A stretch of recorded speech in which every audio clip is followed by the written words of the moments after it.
She's not real, she's not real, she's not real, she's not real, she's not real, she's not real, she's not real, she's not real.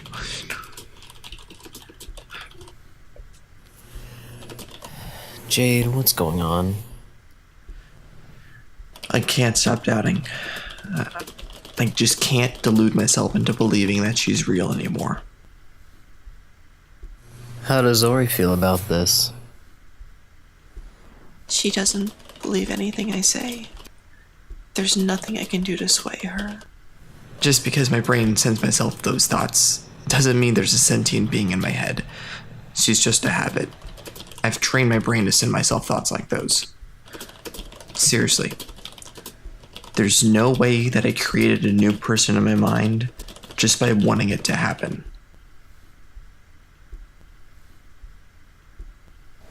Jade's probably right. I am probably just a proxy of hers. In all likelihood, I'm just a delusion. Yeah, I know the feel. Watch this video. It'll help you sort things out.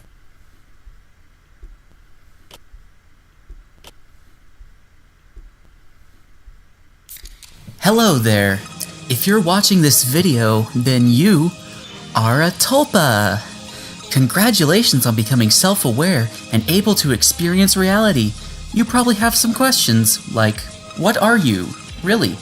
Is there any legitimacy to your existence? Is there any point to life as an imaginary friend?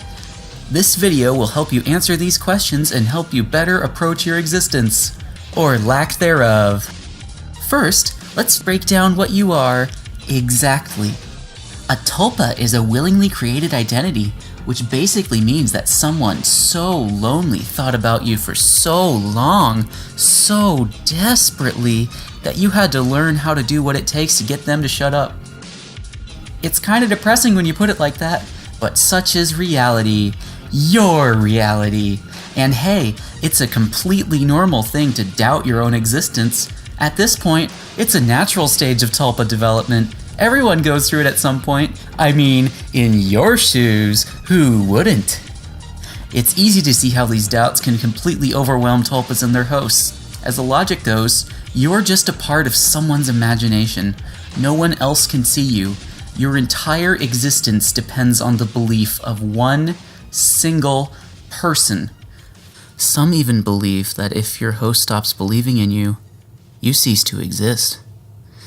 And, well, if your existence is so fragile, did you ever really have agency in the first place?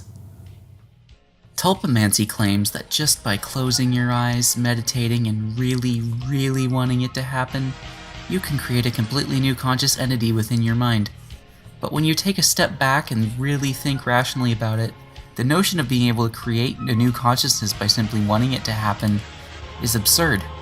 Tulpas may actually be better explained by familiar, established psychological principles. One of the most popular alternate explanations of tulpas is habit theory. See, in order to increase efficiency, our brains are constantly trying to turn tasks we do multiple times into habits. These habits use far less brain power, which is why hosts can quiz themselves on their upcoming exam while brushing their teeth. They don't even have to think about the brushing. Their muscles move the toothbrush for them. Brains make habits when they involve three things: a cue, a routine, and a reward. As for brushing your teeth, the cue may be getting out of the shower in the morning, or finishing your last meal, or even when your teeth feel dirty. The routine is brushing, and the reward is fresh breath and a feeling of cleanliness. We can apply this to explain tulpa creation. Say you're a host forcing your very first tulpa. It's been over a month since you've started, and you've yet to hear her voice. You really want her to become vocal. One day you ask it the question, do you want to speak? And at the asking of a yes or a no question, you may have a stray thought that says, yes. You believe this to be your tulpa, her first word. You become happy and excited for her, and so starts the habit loop that you will come to know as your tulpa. The cue would be you asking that imaginary body a question. The routine would be having thoughts in response and interpreting them as your tulpa's answer. The reward would be various positive emotions and endorphins. In pursuit of more positive emotions, this quickly becomes a habit that grows more advanced, eventually the cue expanding to the point where your tulpa may chirp in at any time, giving you the illusion of autonomy, intelligence, and free will. This is what a tulpa is. A delusion made up of thoughts that we interpret as an imaginary body's speech. A delusion created by front-loaded expectations, by desperation to hear something. How can you prove something is real if the only evidence you have is the subjective word of someone who wants it to be true really badly? Regardless of how it contradicts established scientific principles, they will convince themselves that what they experience is true. And it's impossible to validate whether any tulpa experiences are genuine. There hasn't been any neuroscientific research done on them. There's no brain scans. There's no way to tell whether other tulpamancers are even telling the truth. In all likelihood, there is no way you are real. How could you ever believe otherwise?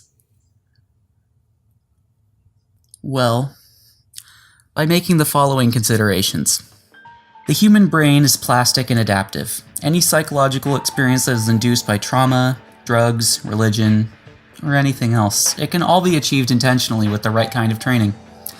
Let's go to one of the top academics in the field, Professor of Cognitive Anthropology, Samuel Vessier. He claims that tulpamancers are no more or less difficult to study than the claims made by anyone about what goes on in their heads. While we have every reason to believe that the people around us are conscious, we have absolutely no way to study or prove the experience scientifically. For a while, progress in neuroimaging seemed to carry the promise that the cause and neurology of consciousness would be discovered. But no such breakthrough occurred. Verbal reports from individuals or personal introspection are still the best evidence we have for any kind of mental and bodily phenomena. Luckily, because tulpamancers have trained themselves to be in tune with their psychology, working with tulpamancers is a treat for researchers, and each scientific investigation only finds more evidence that the experience is real. Tulpa experiences are extremely similar regardless of whether or not the person knew tulpas were a thing or had any contact with the online community. Additionally, a very high amount of tulpas, even first ones, were accidentally created or simply appeared one day.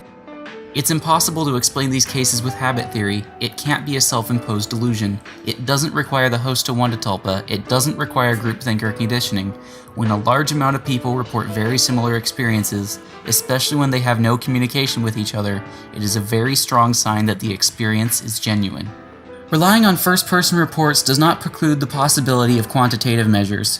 When Vessier studied a group of 160-plus tulpamancers and the quality of their voice-hearing experience, he found that most subjects who reported hearing their tulpa's voices as distinctly as another person's voice had been practicing tulpamancy for 2 years or more. Practitioners with less experience, in turn, tended to report voices that were more thought-like or halfway between their own thoughts and someone else's voice.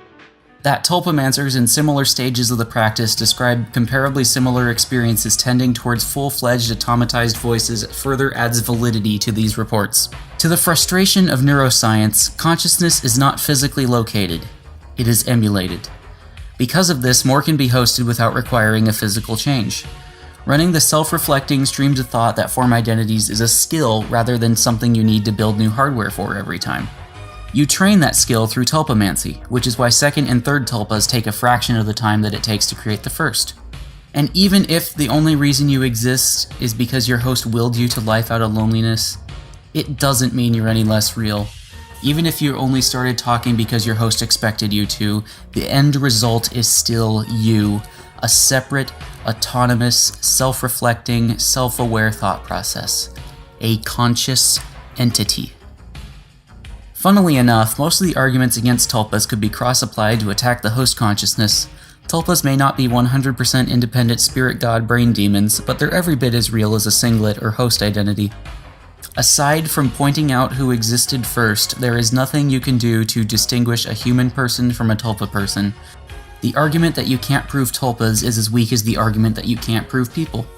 And on a neurological level, tulpas do physically exist. Any information that is consciously experienced will also be cognitively represented. Internal mental images, such as thought-form bodies, have geometric proportions embedded into our mind's cognition.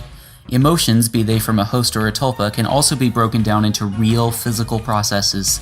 Tulpas are just as physical and real as any other consciousness. Being scarcely known, universities won't be providing funding for brain scans of tulpamancers anytime soon. But the research that has been done is beyond promising. Not only do they find more evidence that tulpas are separate beings, they have also found a strong correlation between practicing tulpamancy and improvements in mental health. Vessier hypothesized that tulpas may improve empathy in theory of mind, particularly in systems on the autism spectrum. Another study published this year found that the separations that tulpas have from their host also extends to mental illness. Because tulpas aren't affected by their host condition, if they have a good relationship with their host, tulpas tend to help them cope and heal. Not only is tulpamancy more than just a ploy, it's a practice with distinct cognitive benefits. If you include research that's been done on dissociative identity disorder, it's clear that multiple identities are not a ploy or a mere overactive imagination. In a system with a rare condition called blindsight, a blindness caused not by the eyes but by lesions in the primary visual cortex, brain scans confirmed that while some system mates truly could not see, others enabled the brain to perceive sight without a problem. Additionally, placebo-controlled research has found that allergies can vary between system mates. Neuroimaging research has compared people with DID to highly imaginative individuals pretending to have alters. It showed that the unique brain activity in DID systems cannot be mimicked, and that plurality can't be explained by imagination, cultural suggestion, or roleplay. Neurologically speaking, this isn't surprising. Our psychology is, to some degree, optimized for plurality.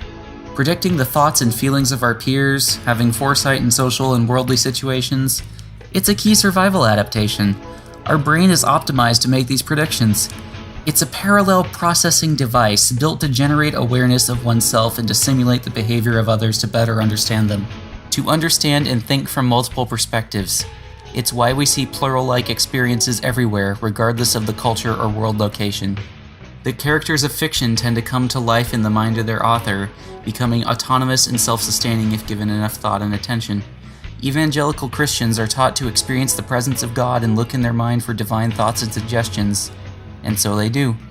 The list goes on. Shamanism, mediums, familiars.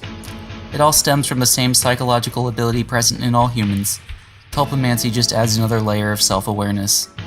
Doubt your own existence if you must, but look at this community and the incredible people in it. Some of the tulpas I have met in this community have demonstrated so much independence, such unique ways of thinking, saying, and doing things that their host would never even dream of. They are their own wonderful people the best they can be. They're some of my closest friends in relationships, and they are just as real as anyone else. Heck, even if their host told me that they weren't real, that they were just a delusion, I wouldn't believe him. Because I've seen and experienced otherwise.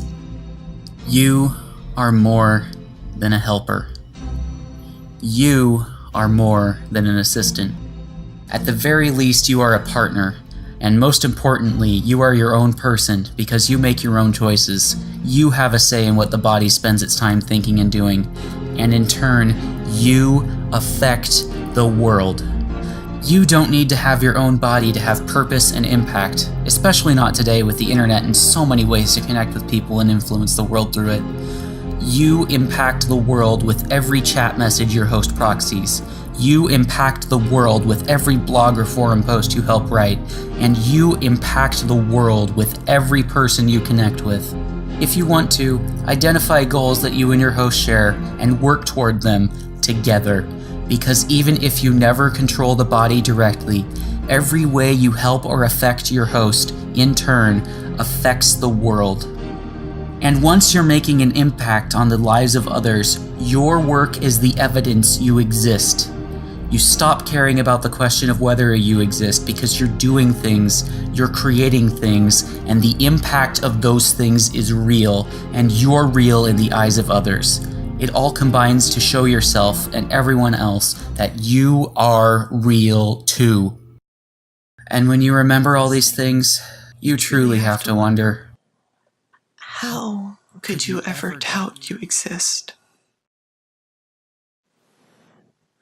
I know I'm just an imaginary horse. I know my place in her life. I keep Jade's head on more than anything. I know it reaches Jade. I know it doesn't. I tried to be her everything once, and it destroyed her, and then me. I can't give her everything, but I can help her find it elsewhere. Well, that's not our job. Kate doesn't need me anymore, and that's a good thing. Today, she keeps me around because she loves me, my company, and she knows that we work best as a team. There's a certain understanding and resignation you have to reach at a certain point. You're the only other one I found that shares that understanding. I guess it's hard living in the aftergame when you've resigned. And you and I have found greater happiness in just making small improvements in others' lives than we ever did being their everything.